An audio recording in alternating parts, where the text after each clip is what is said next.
जय गुरुदेव। आपका स्वागत है श्री श्री ऑडियो चैनल में। आज के ज्ञान पत्र की शुरुआत करते हैं। नमस्कार। तो चलिए आज ज्ञान पत्र के जरिए एक बहुत ही दिलचस्प और गहरे विषय को समझते हैं, निष्कपटता और आशीर्वाद। हम सब आशीर्वाद चाहते हैं, है ना? पर क्या हम ये जानते हैं कि इसे पाने की असली चाबी क्या है? चलिए इस सवाल का जवाब ढूंढते हैं। तो सबसे पहले आइए आशीर्वाद के इस रहस्य को ही समझने की कोशिश करते हैं। ये एक ऐसी चीज है जिसकी इच्छा लगभग हर कोई करता है, लेकिन इसका असली मतलब क्या है और ये काम कैसे करता है? तो एक सवाल जो शायद हम सबके मन में कभी ना कभी आया होगा, भाई आशीर्वाद तो सब चाहते हैं पर मिलता कुछ ही लोगों को है। ऐसा क्यों होता है? क्या कोई खास तरह की योग्यता चाहिए या इसके पीछे कोई और गहरा कारण है? और इसका जवाब पता है, बिल्कुल सीधा और साफ है। आशीर्वाद पाने के लिए किसी बाहरी क्वालिफिकेशन की जरूरत नहीं है, बल्कि एक अंदरूनी गुण की जरूरत है, और वो गुण है निष्कपटता, यानी सिंसेरिटी। ये बात कितनी दिलचस्प है, सोचिए। मतलब प्रॉब्लम देने वाले में है ही नहीं, आशीर्वाद तो हमेशा बरस रहा है जैसे हवा या सूरज की रोशनी। असली चुनौती है उसे लेने में, उसे ग्रहण करने में, और इसके लिए पाने वाले के दिल में सच्चाई होनी चाहिए। तो आखिर ये निष्कपटता है क्या चीज? ये आशीर्वाद पाने की अकेली एकमात्र योग्यता है, और सबसे खूबसूरत बात तो यह है कि इसे कमाना नहीं पड़ता।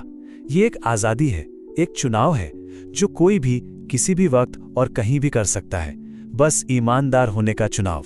लेकिन अगर निष्कपट होना इतना आसान और इतना शक्तिशाली है, तो फिर लोग बेईमानी का रास्ता क्यों चुनते हैं? यहीं पर हम बेईमानी के उस भ्रम को समझते हैं जो हमें सच्चाई से दूर ले जाता है।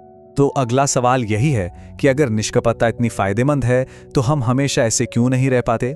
ऐसी कौन सी चीज है जो रोकती है? इसका जवाब एक इल्यूजन में छिपा है।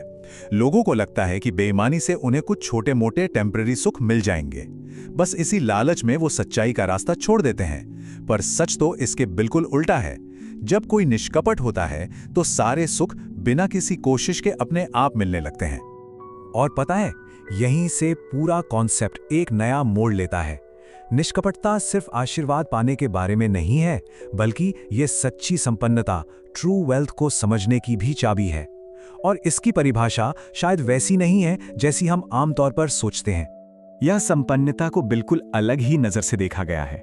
ये इस बात पर निर्भर नहीं करता कि किसी के पास क्या है, बल्कि इस पर कि वो क्या बांटता है। देखिए, सबसे निचले स्तर पर निर्धन है जो संघर्ष कर रहा है, उससे धनी वो है जो अपना भोजन बांटता है, फिर वो जो अपने अधिकार बांटता है, और फिर वो जो अपना यश बांटता है। लेकिन सबसे ऊपर, सबसे धनवान वो है जो खुद को ही बांट देता है।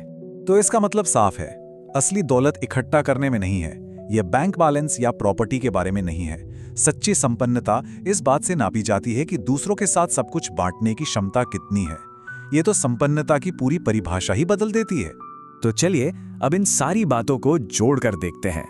हमने निष्कपटता, आशीर्वाद और सच्ची संपन्नता की बात की। इन सबके बीच आखिर क्या गहरा कनेक्शन है? इसका जवाब एक बहुत ही खूबसूरत लाइन में दिया गया है, अपनी आंतरिक गहराई में रहना ही निष्कपटता है। ये सिर्फ सच बोलने या ईमानदार होने से कहीं ज्यादा है। ये अपने कोर में, अपने केंद्र में टिके रहना है। जब कोई अपनी अंदरूनी सच्चाई के साथ जीता है तो वो अपने आप ही निष्कपट हो जाता है। तो ये हमें एक आखिरी सवाल पर लाता है जिस पर सोचा जा सकता है। अगर अपनी आंतरिक गहराई में रहना ही निष्कपटता है और निष्कपटता ही सच्ची संपन्नता की चाबी है, तो क्या इसका मतलब ये है कि अपने अंदर की गहराई में रहना वही असली संपन्नता है?